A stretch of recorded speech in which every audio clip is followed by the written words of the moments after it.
메소포타미아 문명 쪽이 근원인 거를 우리가 알 수 있죠. 그거는 일반 학문 속에서도 이야기하고 있는 분야입니다. 그리고 그것이 비록 신화라고 하는 이름을 가지고 있다 할지라도 그 말뚝신화라든지 바벨론 설화라든지 이런 창조 설화라는 설화 또는 신화라는 이름을 가지고 있긴 하지만은 창조라고 하는 것이 이 메소포타미아 문명 쪽의 문서들에 드러나 있어요. 설화라는 이름으로 있지만은 그 말은 뭐냐면은 메소포타미아 문명의 근원을 말할 때도 창조부터 말해왔다는 거예요. 그게 지금 현재 우리가 알고 있는 메소포타미아 문명의 근원에 대한 정보예요. 근데 우리는 그걸 어떻게 생각하냐면 그냥 신화다 이렇게 생각하거든요. 설화다. 그러니까 메소포타미아 쪽에 있는 문서들이 그걸 말하고 있으니까. 근데 그것처럼 똑같이 우리가 하나님의 말씀으로 믿고 있는 성경의 맨 첫 부분도 무슨 얘기가 있어요? 창조 얘기가 있어요. 이런 걸 볼 때 뭔가 인류의 근원이라고 하는 것을 얘기할 때는 창조라는 얘기가 나오나 보다. 이렇게 그냥 객관적으로 생각해 볼 수 있어요. 아, 이런 것들이 있구나. 근데 재밌는 것은 뭐냐면 소위 인류의 스승이라고 말하는 많은 현자들이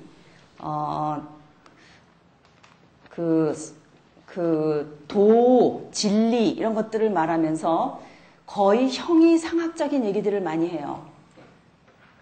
그러니까 사람은 누구냐, 인간은 어떻게 살아야 되냐 이런 걸 얘기할 때도 굉장히 추상적인 형이상학적인 얘기들을 많이 해요.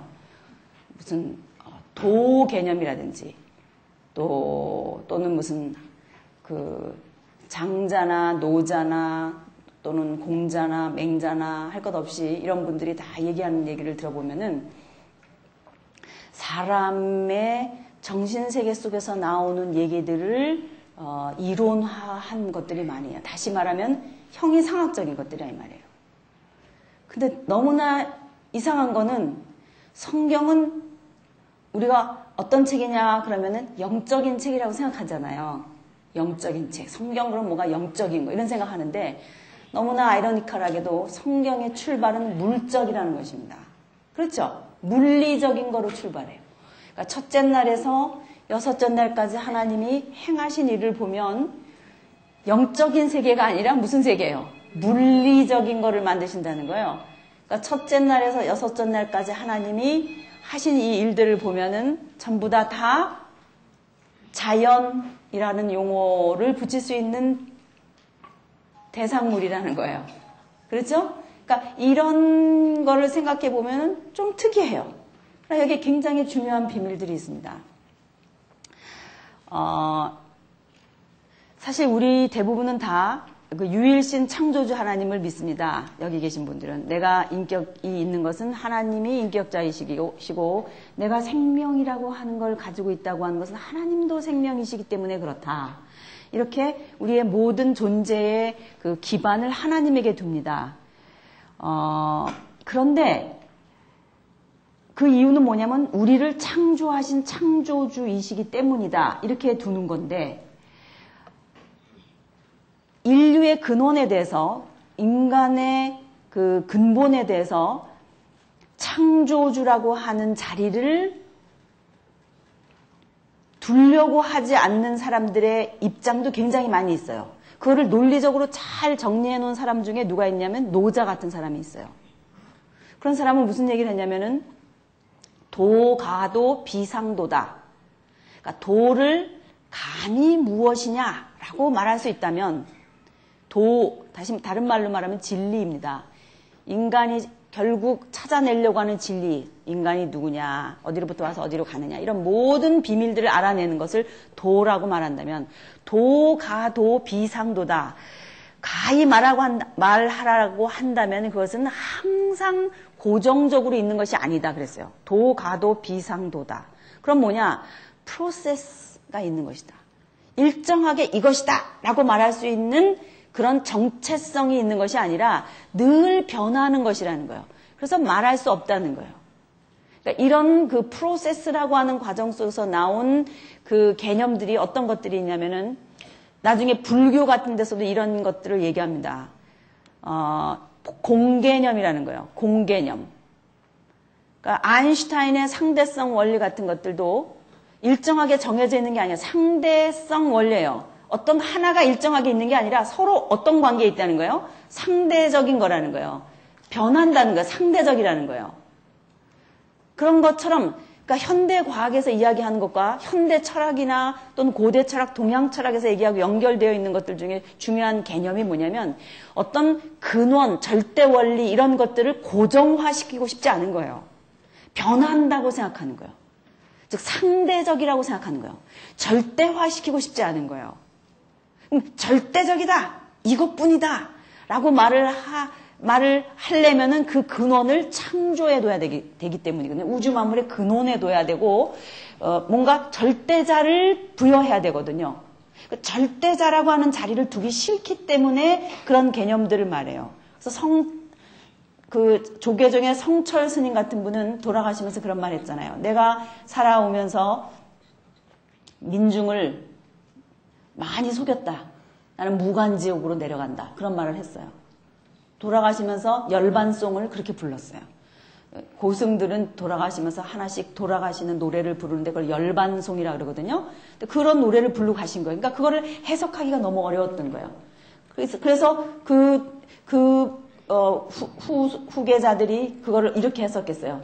그 스님은 너무나 높은 경지에 있었기 때문에 악이라는 개념과 선이라고 하는 개념이 구분이 되지 못할 정도로 자유로운 상태에 있었다는 거예요. 그걸 공개념이라 그래요. 그러니까 절대적으로 악하다는 것이나 절대적으로 선하다는 게 있을 수 없다는 거예요. 그 둘은 결국 통하게 된다 이 말이에요. 이런 원리들이 지금 사실은 뉴 에이지 무브먼트에서 나오는 굉장한 요즘의 포스트 모더니즘 시대의 세계관이에요.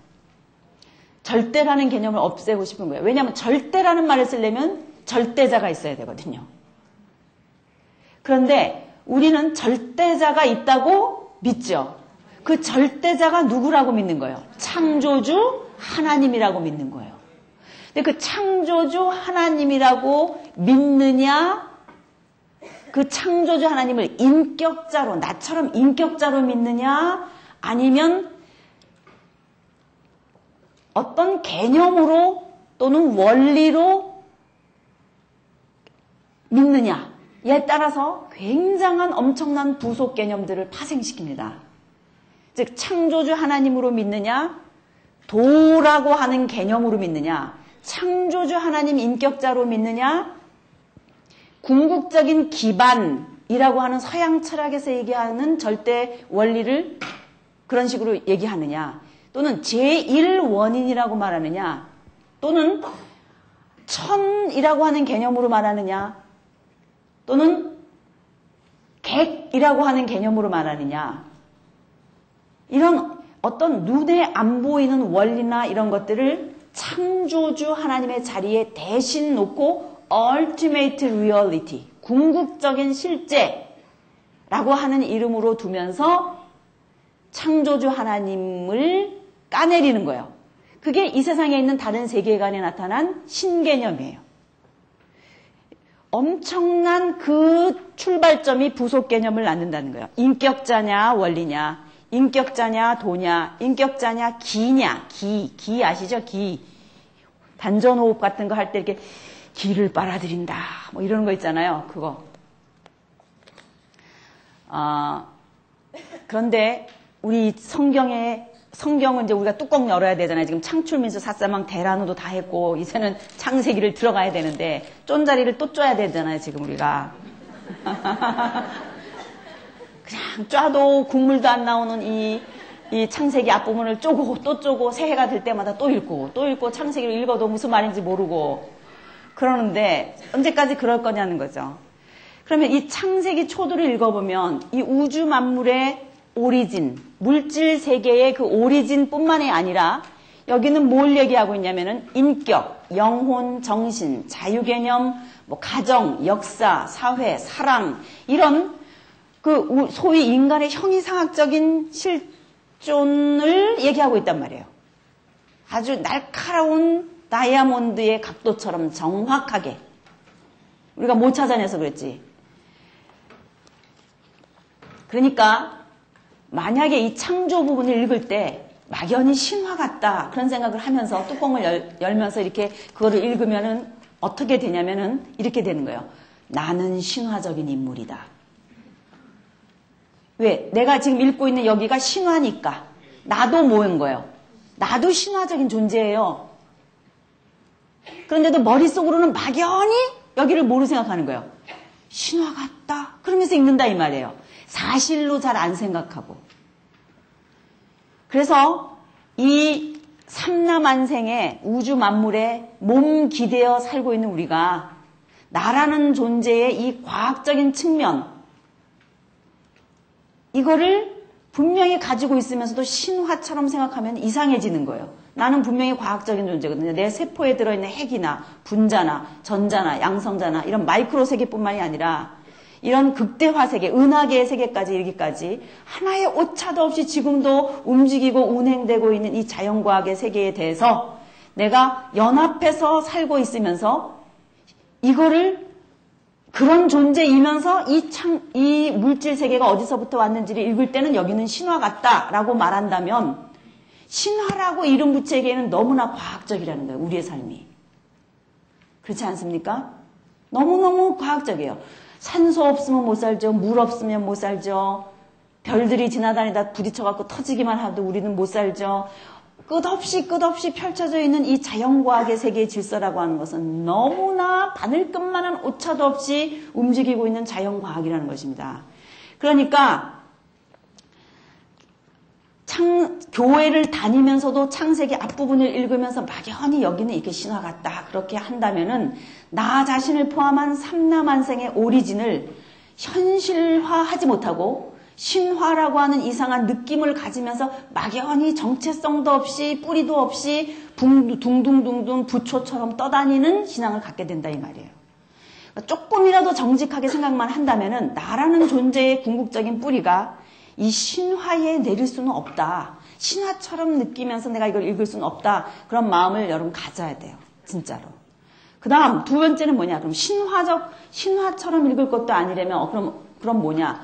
이거는 과학자들이 얘기한 대로 과학적으로 읽으려고 치면은 성경은 비과학적이다. 이런 생각이 또 드는 거예요. 어떤 사람은.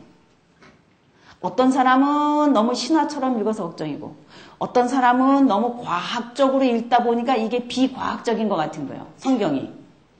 그러니까 성경의 이야기는 하나님이 우주 만물을 만드셨는데 첫째 날에서 이렇게 만드셨다고 말하는데 우리는 빅뱅이라고 하는 대폭발설이라고 하는 것을 학교에서 배웠단 말이에요.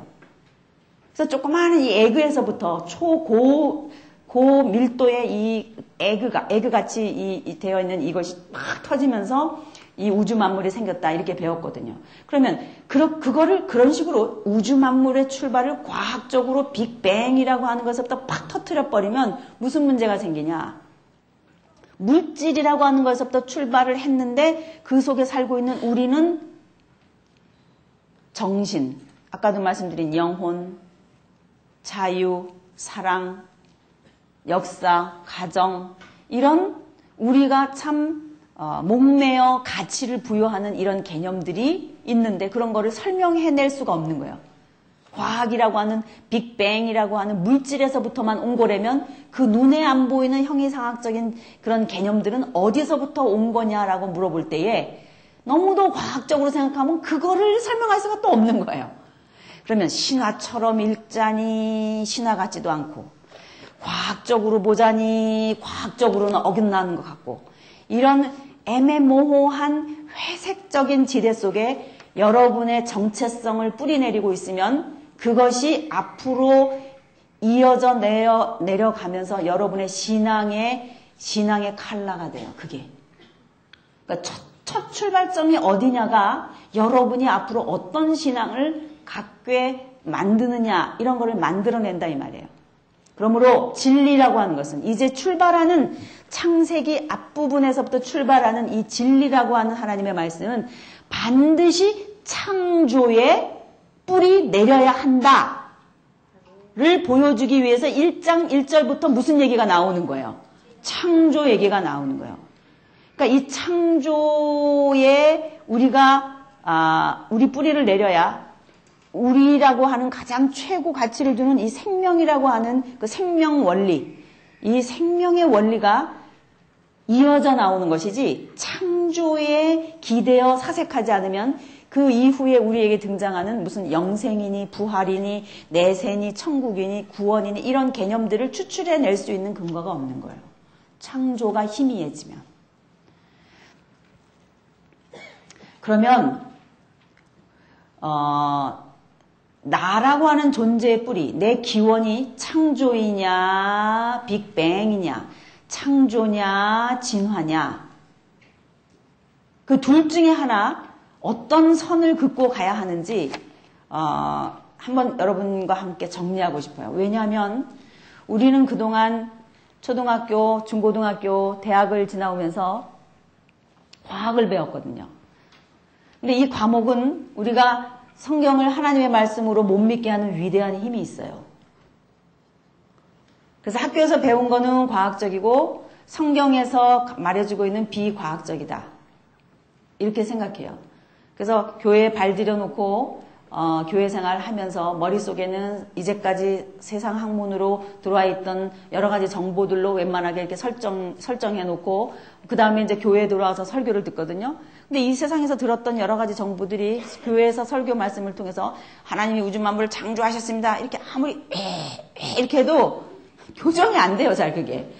방 하나 차려놓고 있는 거예요. 우주 만물은 어떻게 생겼냐, 뭐 진화라든지 뭐 어떻게 그렇게 뭐 하여튼 이렇게 한쪽 방 하나 차려놓고 이쪽에서 또 설교를 들으면 또 그것도 그런 것 같고 그러면서 두 집 살림하고 있는 거예요. 양쪽에 하나씩 차고 있는 거예요. 그러면서도 내심 둘 중에 하나 어떻게 해야지. 그러면 그래도 좀 과학적인 걸로 생각해볼 때 아무리 이건 이상한 것 같아. 이제 그런 생각을 하고 내심 과학적으로 정리하고 계시고 있는 아주 고학력자 공부 많이 한 학박사들이 많이 있어요. 또 그런가 하면 반대로 이 창조 앞부분을 읽을 때 어떻게 생각하냐면 과학보다는 성경 말씀이 맞다. 하나님의 말씀이다. 이렇게 생각하기 때문에 믿어요. 근데 어떻게 믿냐? 무조건 믿어요. 그냥 꽝꽝 믿어요. 여기를 그냥 꽝꽝 믿어요. 그래서 어떻게 이게 우주 만물이 하나님이 만들어진 거 뭐 첫째 날, 둘째 날 뭐 이런 거 얘기했고 가인, 아벨 이런 거 얘기 나오는데 그거 어떠냐 그러면 난 그냥 믿어줘. 하나님의 은혜야. 이렇게 얘기하셔요. 어떻게 믿게 돼서 그냥 믿어줘. 이렇게 말하는 거예요. 좋습니다. 어쨌든 너무 비과학적인 것 같아서 성경의 창조 기사를 못 믿겠다고 하시는 분이나 너무나 믿음이 좋아서 저절로 꽝꽝 믿어지시는 분이나 두 분 다 꼭 이 시점에서 알아야 할 내용들이 있어요. 그게 뭔지 알아요? 제가 지금 몇 가지 말씀드리고 싶은 내용들이에요. 그러면서 제가 이 창조 앞부분을 열고 싶어요. 뭐냐? 만약에 여러분들의 자녀나 또 여러분들의 제자나 또 여러분들의 다락 구역에 오시는 분 가운데서 이런 질문들을 하시는 분들이 있다면 여러분들이 대답할 건 해야 돼요. 우리도 모르는 사이에 초등학교, 중학교, 고등학교, 대학교를 지나오는 동안 학교에서 배운 자연과학 원리들이 성경에서 말하고 있는 내용들을 믿게 하는데 걸리적거릴 만큼 위대한 힘이 있다면 우리는 그것이 얼마나 잘못됐는지를 바로 잡아야 될 만큼 우리도 과학적인 근거로 말할 줄 알아야 된다 이 말이에요. 그쪽에서 과학적으로 얘기한다면 우리로서 최대한 과학적으로 얘기를 해서 그것이 옳은 것이다, 틀린 것이다, 왜 틀린 것이다를 말해줘야 돼요.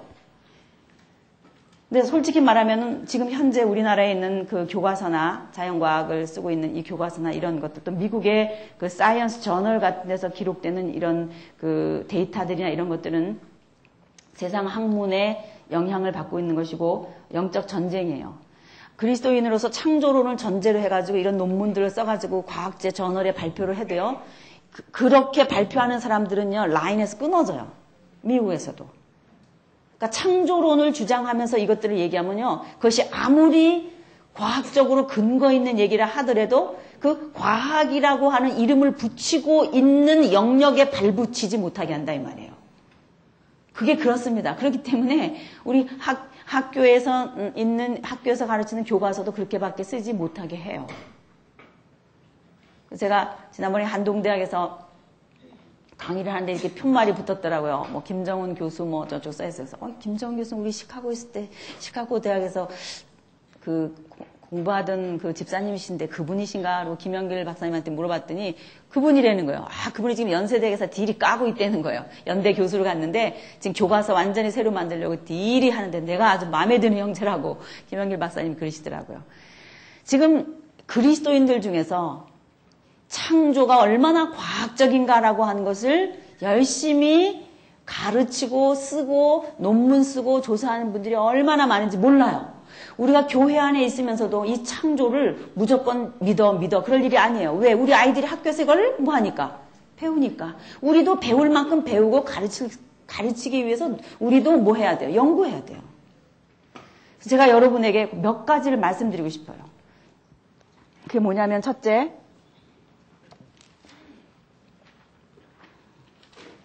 칠판이 조금 뒤에 준비되면 좋겠네요. 우선 여러분들이 학교에서 배웠던 내용들이 뭐냐면은 우주 만물이 맨 처음에 어떻게 생겼느냐. 우리는 어떻게 생겼다고 말해요? 하나님이 우주 만물을 무엇으로 창조했다 그래요? 말씀으로 창조했기 때문에 창조주에 의해서 있다고 우리는 말해요. 그런데 우리 학교에서는 과학 세계에서는 뭐라고 말해요?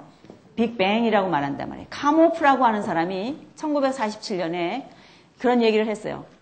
조그마한 원초 물질이, 고밀도의 원초 물질이 이것이 뻥 터져서 마치 불꽃놀이 할 때 팍 쏘아 올리면 팍 퍼지면 치치치치치치치 막 이렇게 퍼져나가잖아요. 그런 것처럼 이 우주에 있는 별들이 멀리 가면 멀리 갈수록 별의 색깔들이 어때요? 점점 흐리고 가까이면 가까이일수록 이렇게 진하게 모여 있는 거로 보아서 어느 시점인가 이게 폭발했다는 거예요. 그래서 생긴 것이 우주라는 거예요. 그것이 우주 만물, 즉 물이라고 하는 물리적인 세계의 근원 물질의 그 이유라는 거예요. 근본 출발점이라는 거예요. 그럴 뿐만 아니라 그러면 생명이라고 하는 것은 그럼 어떻게 발생됐느냐? 그러면은 지금 빅뱅에 의해서 탁 퍼졌잖아요. 그럼 퍼졌으면은 거기에 있는 거는 유기물이에요, 무기물이에요?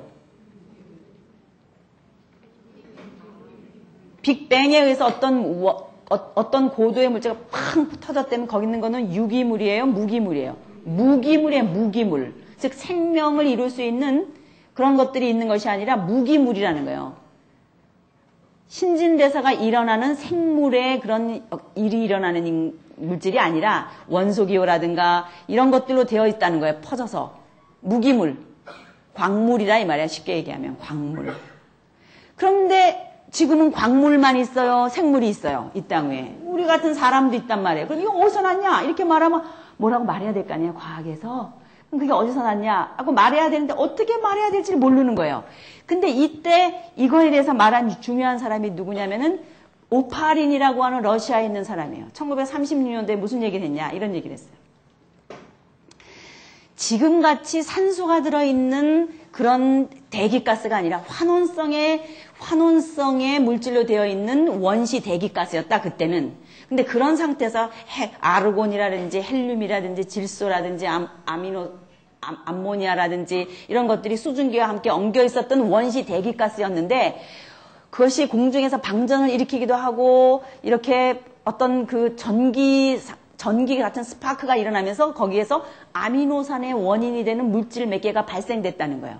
그래가지고 그것이 대양으로 흘러들어서 바다로 들어가가지고 거기에서부터 단세포가 생겼고 점점 진화되어가지고 오늘날의 사람이 됐다. 그렇게 말하는 거거든요.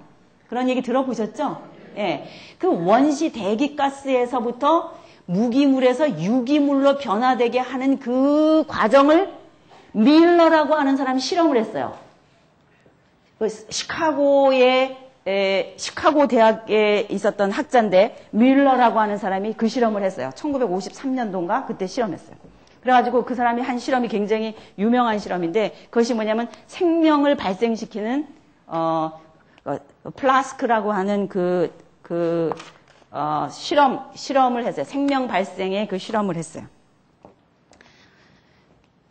이렇게 생긴데 불을 막 해가지고 여기다가 아까 제가 얘기한 원시 대기가스 상태의 질소라든지 암모니아라든지 그런 것들을 여기다 집어넣은 거예요. 그리고 막 여기 수증기를 넣어가지고 막 했더니 여기서 어떤 물질이 생겨가지고 이렇게 올라갔어요. 그래서 올라가서 플라스크를 통해서 이렇게 관이 이렇게 이 가스가 여기 생겼는데 올라갔는데 여기에 스파크를 일으킨 거예요. 전기를. 어느 부위에서. 그래서 스파크를 일으켰더니 여기 나중에 어떤 추출물이 생겼는데 이것이 뭐냐. 아미노산의 원인이 되는 몇 가지 요소들이 발견됐다는 거예요. 그 아미노산의 원인이 되는 몇 가지를 추출해내고 나서 그러므로 우주 만물은 무기물에서 유기물로 올 수 있다. 이렇게 얘기한 거예요. 그래서 이 일 이후로 많은 저널에서는 생명은 자연 발생했다. 이렇게 하면서 우주 만물의 근원이 무기물에서 왔으며 빅뱅에 의해서 형성됐고 인간은 저절로 발생했다. 이렇게 된 거예요. 여기에 짝을 맞춘 게 뭐냐면은 동일과정설이라고 하는 원리예요. 이게 뭐냐면 허튼이라고 하는 영국의 학자가 이런 얘기를 했습니다. 오랜 시간을 지나면서 이 무기물로 되어 있는 이 지구에 비가 오고 또 침식이 되고 또 흘러내려가다가 퇴적이 되고 막 이런 식으로 하다가 계속해서 시간이 오래 지나면서 오늘날에 이 그 지형이 만들어졌다는 거거든요. 지구가. 그걸 동일과정설이라고 합니다. 그런 거 아시죠, 여러분? 우리 배웠잖아요. 뭐 침식, 또 풍화작용 이런 거 배웠죠? 그러면서 이 지구의 지질이 만들어졌다는 거예요. 그렇게 만들어진 이 지구의 물 속에 있는 조그마한 그 식물들이 또 생물들이 점점점 이렇게 돼가지고 생물이 발생되고 이렇게 한 거예요. 그러니까 동일과정설이라고 하는 지질 형성의 중요한 요소가 되는 점인 이 그 오랜 시간이라는 거. 그 오랜 시간을 담보로 해가지고 생명체가 생겼다. 이렇게까지 변화되어 왔다라고 얘기한 거예요. 그거를 이용해서 그 다음에 진화를 발표한 거예요. 누가?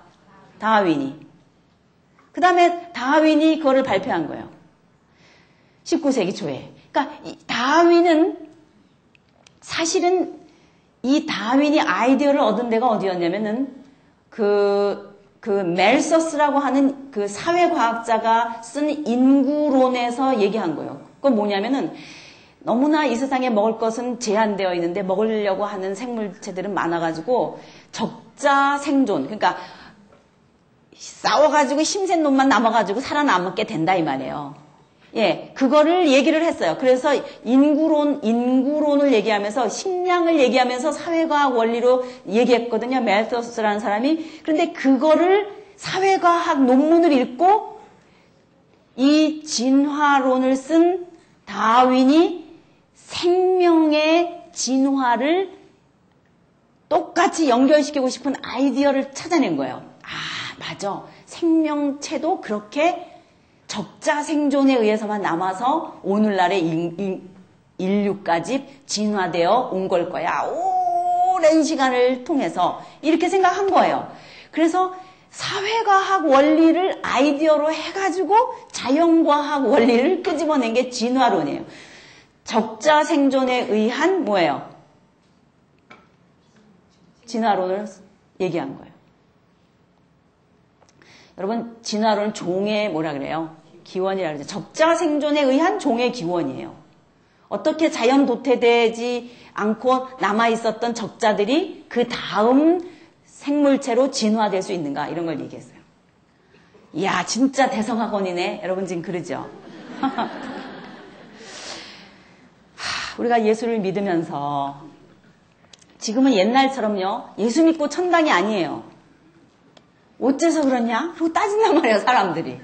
그러면 그 사람이 따지는 근원이 뭐냐? 자연과학이에요. 학교에서 배운 내용이에요. 그럼 학교에서 배운 내용이 그거는 이런 것이다라고 우리도 적어도 그 사람들이 얘기하는 거 갖고는 얘기를 해야 되지 않냐 이거죠, 제 얘기는. 그리고 우리 자신도 씻어내야 돼요. 얼마나 그것이 옳지 않은 이론이란가 하는 것을 씻어내야 돼요. 그래서 이 세상에 기원이라고 하는 것을 과학적으로 얘기한다면 그렇게 빅뱅이라든가 동일과정설이라든가 진화론이라든가 이런 것들에 의해서 오늘날의 이 우주 만물이 만들어졌고 사람이 만들어졌다 이렇게 얘기하는 거예요. 그게 자연과학이에요. 그게 학교에서 배운 거예요. 근데 여러분 이 빅뱅이라고 하는 것은 빅뱅을 얘기하면 여러분 뭐라고 반론할 거예요? 하겠어요? 한번 말해보세요, 여러분이. 누군가 빅뱅이야 이렇게 말하면 여러분 뭐라고 말하겠어요?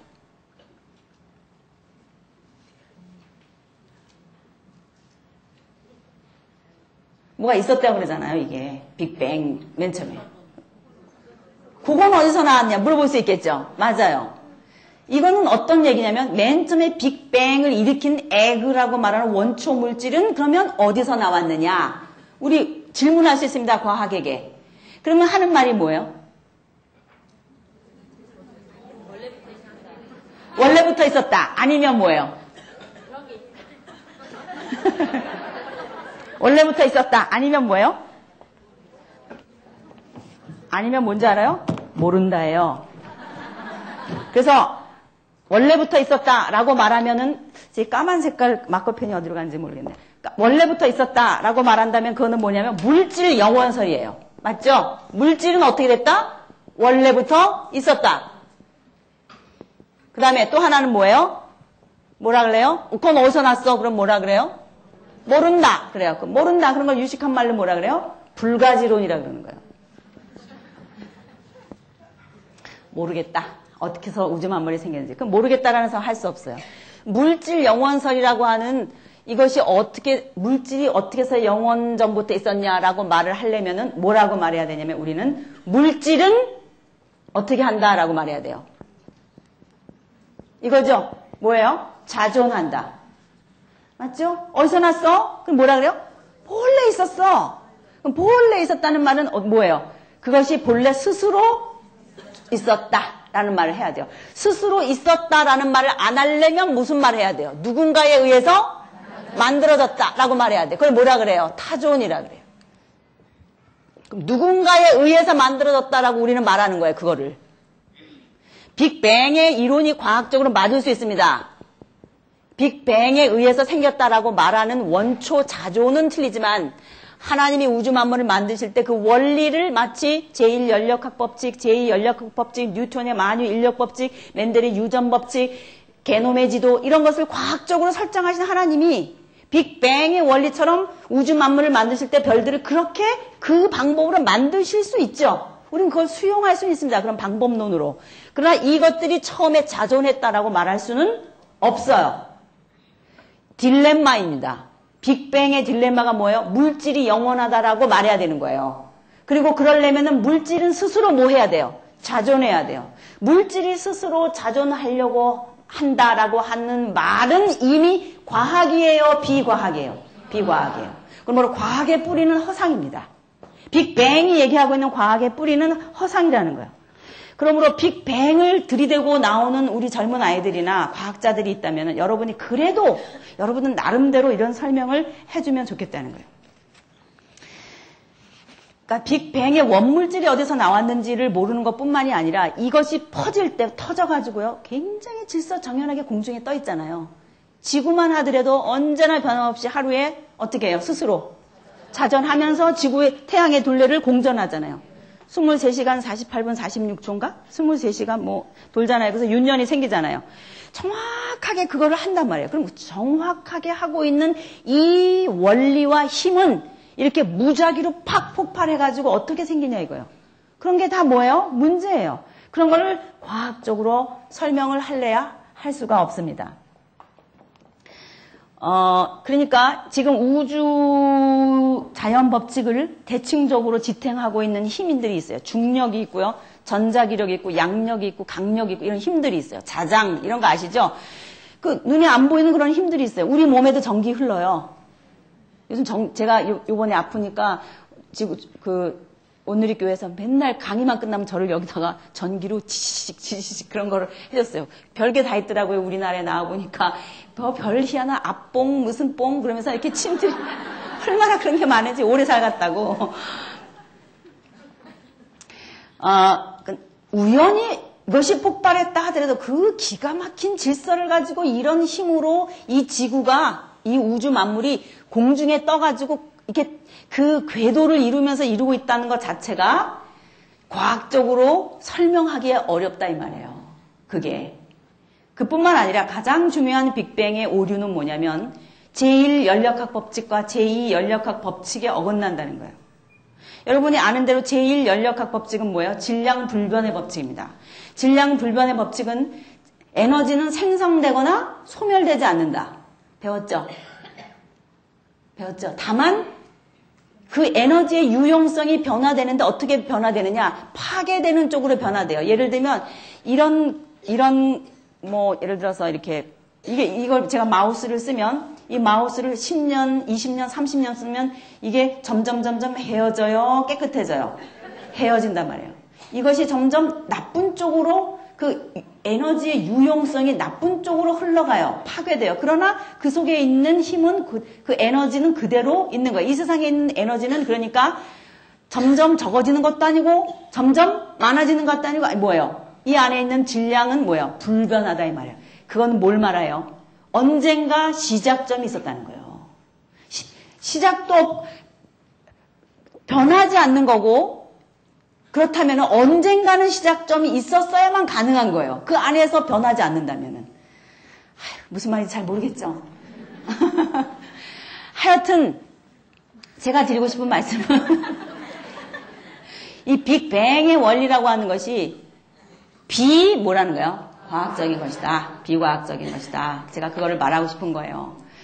또 생명의 기원도 마찬가지예요. 여러분 아까 뮬러라고 하는 사람이 시카고 대학에서 이 플라스크 가지고 생명이 발생하는 거 조금 실험하고 나서 아미노산의 재료가 된다 그래갖고 그 이름들이 있으면 아미닌 무슨 디민 이렇게 몇 가지를 추출해냈거든요. 그거 가지고 논문 써갖고 난리가 났었거든요. 저널에 발표하고. 근데 이 사람이 나중에 1970 몇 년도인가 그 아메리칸 사이언스라는 그 저널에서 이런 말을 했어요. 제가 그 사람이 말한 말투를 가지고 한번 읽어볼게. 여러분이 한번 들어보세요. 이렇게 말했어요. 1991년에 Scientific American이라는 과학 잡지에서 이렇게 말했어요. 과거에 우리가 주장했던 원시 대양에서의 생명 발생 학설은 이제와 생각하니 너무나 동화 같은 이야기였으며 태초의 생명이 어떻게 시작되었는지는 현재로서 아무도 모른다. 1991년에 수십 년 지나고 나서 왜 그런지 알아요? 정보 시스템 때문에 그래요. 무슨 정보 시스템인가? 사람은 겉으로 되어 있는 이 살덩어리로만 된 게 아니라 이 속에 세포가 100조 개나 들어있고 세포 하나하나에 들어있는 DNA 속에 엄청난 정보들이 들어있으며 눈썹이 시꺼먼 아빠는 반드시 눈썹이 시꺼먼 아이를 낳고 들창코인 아빠는 반드시 들창코인 딸을 낳고 그 아빠를 닮은 아이, 그 엄마를 닮은 딸을 낳는 기가 막힌 DNA를 RNA로 전사로 쫙 카피머신처럼 해가지고 그대로 착착착착 복사해내는 데에는 이유가 있는 거예요. DNA를 그대로 어떻게 하는 거예요? 복사해내는 거예요. RNA가. 그럼 이 정확한 정보를 그 다음으로 카피를 착착착착 해내는 이 시스템을, 정보 처리 시스템을 도대체 어떻게 설정해놨는지에 대해서 말하기 위해서는 아이디어를 가진 지적인 존재 아니면 불가능한 거예요, 이게. 우리의 몸이. 아이디어를 가진 지적인 존재가 소프트웨어를 프로그래밍 하지 않으면 그 정보가 전달되거나 저장하는 거를 하기 위해서 전기나 이런 거를 통해서 쓰여지기는 하지만은 에너지로 연결하기는 하지만 에너지가 하는 일은 정보를 이동시키거나 저장시키는 건 하지만 정보 자체 지식적인 아이디어나 그런 것들을 설정하거나 만들려면은 지적인 존재가 있어야만 된다는 거예요. 이 정보 처리 시스템, 유전공학이 발전하면서 이런 것들을 발견하고 나서 뮬러가 쥐죽은 듯이 과학 저널에서 이렇게 창피한 말을 한 거예요. 말 그대로 동화 같은 얘기였다 이 말이에요. 시간이 얼마 지나면 저절로 단세포가 바뀌어져 가지고 될 수가 없는 거예요. 종은 종대로 해요. 반드시 토끼는 토끼를 낳고 닭은 닭을 낳고 사람은 사람을 낳는 것이지, 유전 정보에 의해서 RNA의 전사에 의해서 그것이 카피돼 가지고 자식이 번성하는 것이지, 닭이 소가 된다든가 돼지가 사람이 된다든가 종에서 종으로 뛰어넘는 일은 그거는 비과학적이다. 이제 아는 거예요. 지금은요, 솔직히 진화론이라는 게 얼마나 저급한 과학적인 이론인가 하는 거를 과학자들이 알고 있습니다. 그런데 우리나라에서는 계속 뭐 하고 있어요? 진화론을 배우고 있는 거예요. 여러분이 그걸 아셔야 됩니다. 이 DNA에서 RNA로 전사되게 만드는 그 후손을 번성시키는 유전 정보를 자손에게 이어가게 만드는 이 일이 일어날 수 있는 확률은, 즉 부모가 자식에게 유전 정보를 줘갖고 그대로 자식이 나오게 할 수 있는 확률은 10에 16만 2726승인가 분의 1이에요. 여러분 이거를 어떻게 알 수 있어요? 이게 뭐야 이게? 이건요 무한대예요. 무한대. 무한대분의 1은 뭐예요? 제로예요. 그쵸? 무슨 말 하는지 알아요? 네. 확률 뭐라는 거예요? 제로라는 거예요. 무슨 확률 제로예요? 유전 정보가 자식에게 유전될 수 있도록 저절로 우연히 확률적으로 그게 되려면 일어날 수 있는 확률 숫자가 저거라 이 말이에요. 보렐이라고 하는 유명한 확률학자가 데이터를 DNA에 있는 정보를 끄집어내가지고 그거를 그 확률적인 수학 방식으로 풀고서 만들어낸 숫자예요. 그게. 그 말은 무슨 말이에요?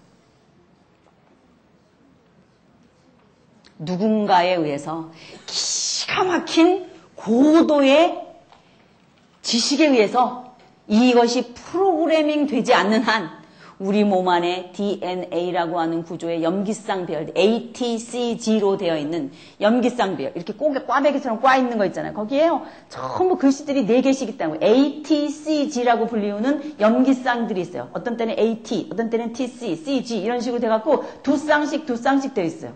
그래가지고 그것이 세포 한 개에 2m, 0.005 마이크로미터가 되어 있는 세포의 그 속에 2m 정도의 DNA가 구겨져서 들어가 있는 거예요. 이것도 신기하죠. 근데 그거 하나하나, 그걸 다 이면 지구를 몇십, 얼마를 돌아야 되는 정도의 DNA 그 줄기가 있단 말이에요. 우리 몸속에. 유전 정보.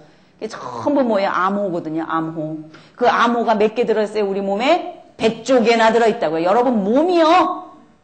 여러분의 몸이, 제가 왜 이 얘기를, 과학적인 얘기를 이렇게 하는 줄 알아요? 저는 성경을 읽으면서도 은혜를 받지만 하나님이 만드신 자연과학 원리 속에 만들어놓은 이 기가 막힌 것들을 읽어보면요, 성경책 읽는 것처럼, 하나님을 만지는 것처럼 너무너무 가슴이 뜨거워질 때가 많아요. 저는 어떤 때 이런 사이언스 저널을 읽으면서 울어요. 막 너무 신기해서 하나님은 어떻게 이렇게 하실 수 있을까?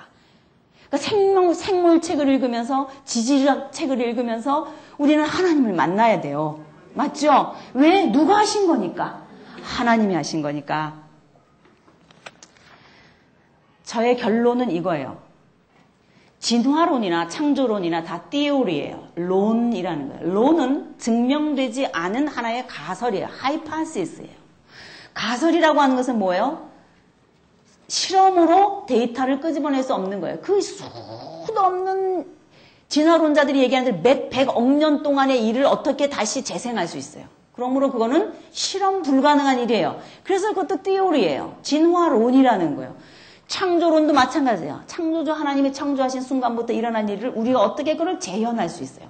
재현할 수 없어요. 그래서 그것도 과학적인 학문적인 얘기로 얘기하면 창조론이라 그러는 거예요. 그래서 진화론이나 창조론이나 다 뭐예요? 띠오리예요. 설이라는 거예요. 가설입니다.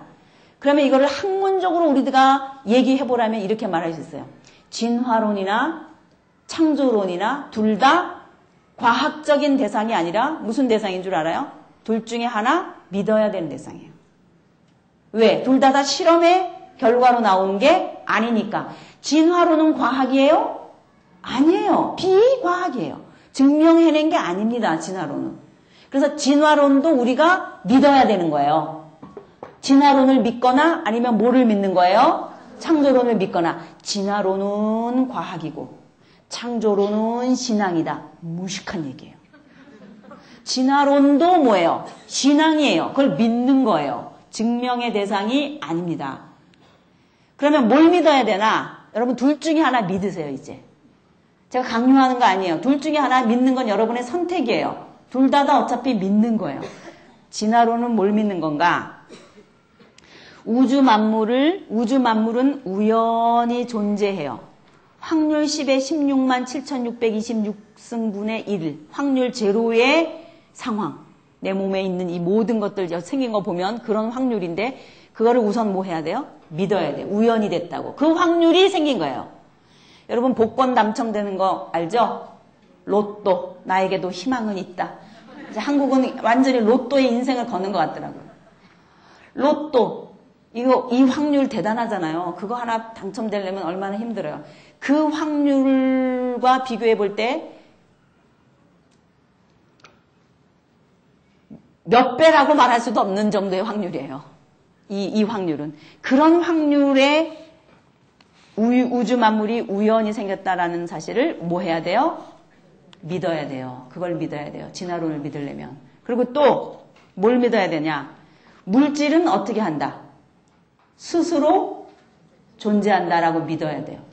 물질이 스스로 존재한다고 믿어야 돼요. 또 뭐를 믿어야 되냐? 영혼, 정신, 인격 등 인간에게 있는 이 내면적인 정체성. 그런 것들이 어디서부터 왔는지 모르지만 그거에 대한 의문점을 안고서라도 그거를 믿어야 돼요. 그게 어디서부터 왔는지 근거를 설명할 수 없어요. 그 다음에 창조론을 믿을 경우 뭘 믿어야 되냐? 우주 만물은 창조주의 지혜와 설계로 만들어졌다고 창조주를 믿어야 돼요. 그리고 창조주는 마치 물질이 스스로 존재한다고 믿는 사람들이 물질의 영원설을 믿듯이 하나님은 스스로 존재하는 자존하시는 하나님이라고 믿어야 돼요. 그 하나님은 스스로 존재한다고 믿어야 돼요. 그래서 이 세상에 존재하고 있는 모든 실존은 다 타존한다. 왜? 자존자가 있어야만 타존하는 거예요. 누군가는 자존자가 있어야 타존이 가능한 거 아닙니까? 그러니까 자존자가 있는데 그 자존자는 물질이 아니라 누구다? 하나님이다 라고 믿어야 돼요. 그 다음에 영혼, 정신, 인격 등 인간의 정체성은 그 하나님의 인격성이요 정체성이다. 그 하나님으로부터 왔다라고 뭐 하는 거예요? 믿는 거예요. 자, 이제 둘 중에 하나를 뭐 해야 돼요? 믿는 거예요. 그래서 여러분이 믿는 것이 무엇이냐? 그 믿는 것의 출발점이 기원과 관계돼서 이런 것들이라고 하는 것을 여러분이 알고 있어야 되고 여러분들의 순원이나 다락방장에게 구역원들에게 알려줘야 돼요. 회색의 위험성. 이것도 아니고 저것도 아닌 채로 그냥 갈래. 이게 제일 위험한 거예요. 둘 중에 하나 어떻게 해야 돼요? 선택해야 돼요. 왜? 내가 실존하니까. 여기 살고 있으니까. 36.5도. 불도 안 떼는데 맨날 똑같이 36.5도 이렇게 하면서 살고 있잖아. 이거 내가 만든 것도 아닌데. 그거 생각해봐요. 뭔가를 하나 붙잡아야 된단 말이에요. 자, 사랑하는 여러분들은 우주 만물을 창조하신 하나님의 자존함과 그의 영원성과 그의 창조와 그의 인격성을 믿으십니까? 네. 한 분도 없죠. 여기 안 믿으시는 분. 안 믿으신 분 손 들어보세요. 없죠? 다 믿으시죠? 그러면 문제가 심각해져요. 어떻게 심각해지는지 알아요? 정말 문제가 심각해져요. 지금 우리는 이 세상의 주변에 존재하고 있는 우주공학, 물리학, 기계공학, 화학, 생물학, 미생물학, 유전공학, 생명공학, 분자생물학, 컴퓨터 엔지니어링, 수의과, 산부인과, 외과, 내과, 심장내과, 안과, 비뇨기과, 치과, 정형외과, 이비인후과 등등등.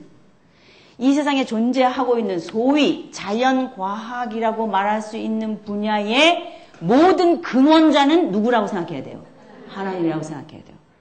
자연과학자 하나님을 믿어야 돼요. 하나님의 영성만 생각하면 안 돼요. 창조 1장에서부터 하나님은 물리적인 것부터 얘기하고 계셔요. 이건 뭐예요? 자연과학자 하나님을 말하고 있는 겁니다. 아시겠어요? 하나님은 무슨 과학자예요? 자연과학자예요.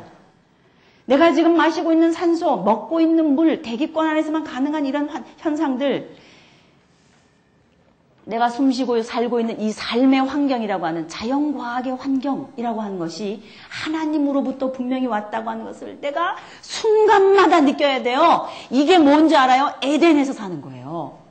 여기 창조에 보면 창조 이후에 하나님이 첫사람을 만드시고 에덴에 두셨잖아요. 그 에덴의 삶이 창조 이후에 사람에게 주신 삶이 오늘날 내가 이 땅을 살면서도 그게 바로 그 삶이라고 하는 사실을 여러분이 알아야 돼요. 에덴의 삶이에요. 창조 직후에 내가 마치 살고 있는 것 같은 그 하나님의 창조의 솜씨에 붙잡혀서 내가 오늘도 숨쉬며 살고 있구나. 그런 분명한 감각을 가지고 살고 있는 사람은요. 너무 행복한 거예요. 하나님을 믿고 산다고 하는 게 얼마나 든든한 건지 알아요? 이 창조에서부터 근원돼야 되는 거예요. 내가 죽을 때까지 한 번도 보지 못하는 내 속에 들어있는 이 내 위장, 오늘 뭐 드셨어요, 점심 때? 저는 너무나 맛있게 해주셔갖고 맛있는 걸 많이 먹었어요. 그러나 이것들 나는 먹을 뿐이지, 그거를 소화시켜주는 내 속에 있는 위장, 나는 죽기까지 못 볼 거예요. 내가 신세지고 살다가 갈 이 위장, 내가 신세지고 살다가 갈 내 창자, 작은 창자, 내 쓸개, 내 속에 있는 간, 이런 모든 기관들, 내 속에 있는 것들 하나하나 하루에도 10만 번씩 펌프질해주는 이 심장, 이런 모든 것들을 창조하시고 지금도 나를 위해서 쓰고 계시게 하는 그 하나님이 계시기 때문에 내가 여기 존재한다고 하는 분명한 자연과학자 하나님을 믿어야 된다는 것입니다. 그러면 어떻게 되느냐? 성경 앞부분에 나오는 태초에 하나님이 천지를 창조하시니라. 그러면서 나오는 이야기들, 그리고 흙으로 아담을 만드시는 대목이 나왔었을 때에 흙으로 지으시고 생기를 불어넣으시니라. 이런 거를 읽을 때 어떻게 흙으로 만들고 생기를 불어넣어 사람이 됐냐? 신화 같아. 이럴 게 아니라 그 부분을 읽을 때 이렇게 읽어야 돼요. 흙으로 사람을 지으셨다. 이 부분을 읽을 때 아담의 세포 안에 인류의 DNA를 다 입력해 놓으시니라 라고도 읽어야 돼요. 여러분 그렇게 읽을 수 있겠어요? 왜 대답이 없어요? 흙으로 사람을 만드실 때 성경에 흙으로 사람을 만들었다라는 용어밖에 안 써요. 그러나 오늘 우리가 그거를 읽을 때는 어떻게 읽어야 돼요? 하나님이 DNA를, 세포 100조개를, 피톨들을 다 이 속에 만들어 넣으시니라. 이렇게 같이 읽어야 돼요. 자연과학자 하나님으로. 그러니까 제가 그랬잖아요. 심각해진다고 이제부터. 믿으신다며요. 창조주 하나님을. 그러면 읽을 때도 어떻게 읽어야 돼요? 자연과학적으로 읽으시란 말이에요. 거기를. 여자의 몸은 우주를 읽습니다. 한 달에 한 번이 온 줄을 알아요. 어떻게 나는 이 땅에서 이러고 몸담고 살고 있는데 내가 기억도 안 하고 별로 생각도 안 하는 우주 질서에 있는 이 지구 운동, 이 달과 지구와의 관계, 이런 거, 이 눈에도 내가 잘 의식도 안 하고 있는 그런 것들에게 내가 연관되어서 내 몸이 반응하고 작용하며 살고 있냐 이거예요. 여자의 몸이 우주를 읽는 거예요. 운동 원리를 읽어냅니다. 여러분의 몸이. 여러분의 몸은 밤이 온 줄을 알아요.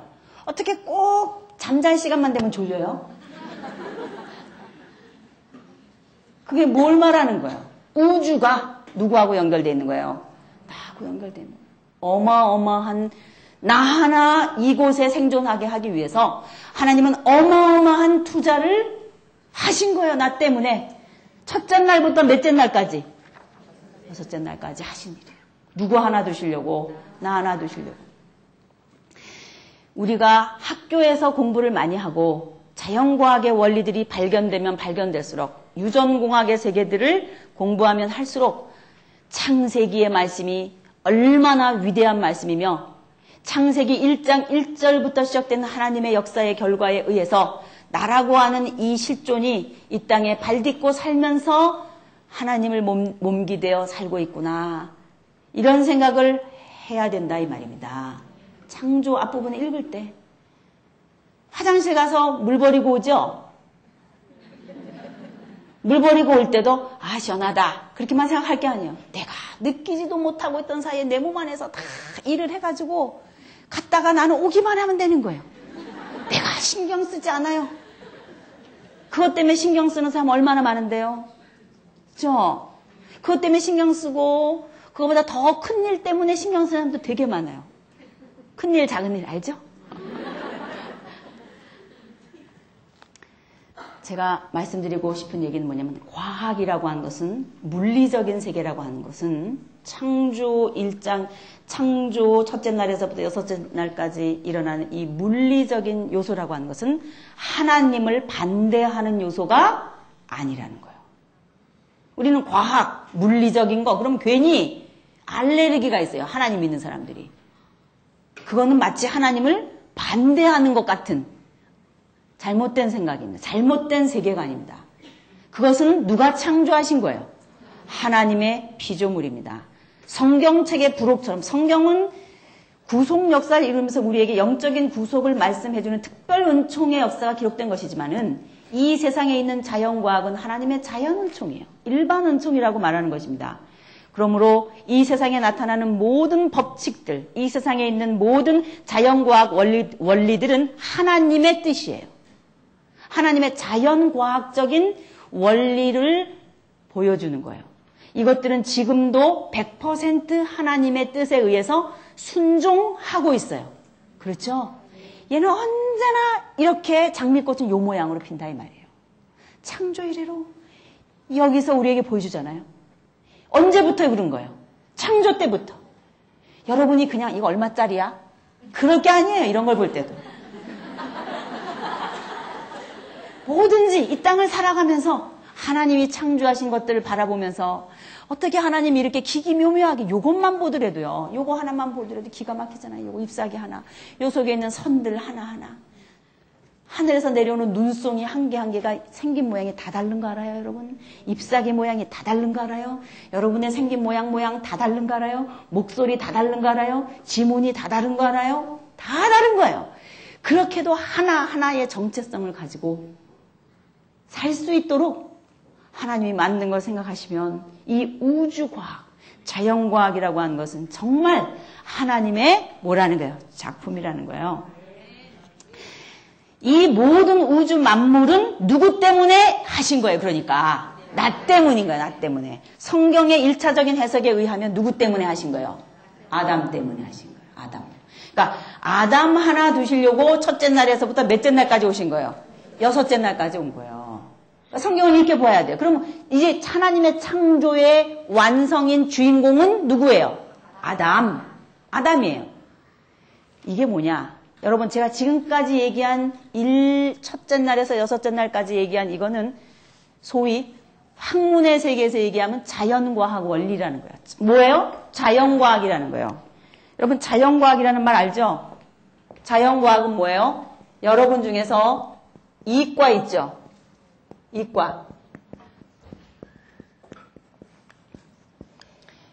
이과가 있고 또 무슨 과가 있었어요? 문과가 있었잖아요. 그러니까 이 자연과학은 무슨 과예요? 이과인 거예요. 이과. 그럼 자연과학 말고 또 말하는 거가 뭐가 있어요? 사회과학이라는 게 있어요. 사회과학. 사회과학은 이 사회과학의 연구 대상이 누구예요? 자연과학의 연구 대상은 뭐예요? 자연이에요. 그럼 사회과학의 연구 대상은 뭐예요? 그렇죠. 사람이에요. 사람에게서 발생되는 것, 사람이기 때문에 나타나는 것, 뭐가 있을까요? 아까 말한 그런 형이상학적인 요소들 있죠? 역사, 사람이기 때문에 오는 거잖아요. 그렇죠? 또는 철학, 그렇죠? 글자 같은 것도 마찬가지죠. 문학, 예술, 아트 같은 거, 그렇죠? 또는 철학, 영혼, 정신, 자유개념, 가정, 이런 것들이 다 무슨 과학이에요? 사회과학이에요. 사람을 대상으로 하는 학문이에요. 사람에게서 발생하는 학문입니다. 다시 나눌게요. 그럼 자연과학은 첫째 날에서 몇째 날까지예요? 여섯째 날까지 만든 다른 사람을 제외한 것이에요. 그리고 사람도 들어가요. 뭐는? 물리적인 요소는. 무슨 말이냐? 머리카락 있잖아요, 우리도. 말총 같잖아, 이게. 말총의 요소나 이 머리카락이 똑같잖아. 닭발톱이나 내 발톱이나. 그렇잖아요? 속눈썹이나 내 속눈썹이나. 토끼 이빨이나 내 이빨이나. 껍질만 보자면 정말 다른 동물과 다를 것이 없는 물리적인 요소로 말할 것 같으면 자연과학 요소 속에 들어가는 하나의 동물인 이 사람. 근데 그 사람 속에 뭐가 있는 거예요? 그 사람을 사람 되게 하는 게 있다 이 말이에요. 그거를 대상으로 연구하는 거를 이 세상에서는 뭐라고 말하냐면 사회과학이라고 말한다는 거예요. 저는 여기서 이런 질문을 제기하고 싶어요. 그리스도인으로서 창조주 하나님을 믿는 사람으로서 이런 문제를 제기하고 싶습니다. 뭐냐면 이 세상에 존재하고 있는 종교, 과학, 종교, 사회, 철학 이런 모든 분야의 사람을 대상으로 하는 학문들에게 절대 진리가 있는가? 이 질문이에요. 다시 말하면 이거예요. 첫째 날에서 여섯째 날까지 자연과학을 움직이는 절대 법칙이 있잖아요. 아까도 말한 것들 뉴턴의 만유인력 법칙, 아인슈타인의 상대성 이론이라든지 뭐 게놈의 법칙, 게놈의 지도라든지 우리 속에 있는 세포의 뭐 구조라든지 이런 거 다 염색체 배열이라든지 이런 게 다 뭐예요? 자연과학이에요. 그거는 뭐예요? 법칙이에요. law예요. 법입니다. 이거는 절대 불변하는 법칙이라는 거예요. 이거는.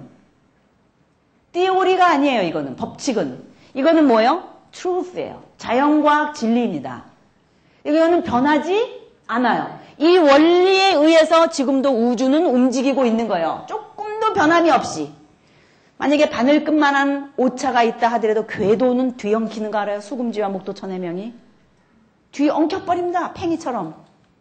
팽이가 막 돌잖아요. 이렇게. 그러다가 탁 멈추면 쓰러지잖아요. 그것처럼. 그 막 도는 힘처럼 이 우주가 궤도가 그렇게 돌고 있단 말이에요. 공중에서 그것도. 그거를 하게 하는 그거는 뭐라는 거예요? 조금도 변함이 없는 law라는 거예요. 법이라는 거예요. 법칙입니다. 그렇다면 자연과학을 움직이게 하는데도 하나님이 법칙을 두셔서 운행하신다면 사회과학, 인간을 대상으로 하는 학문인 사회과학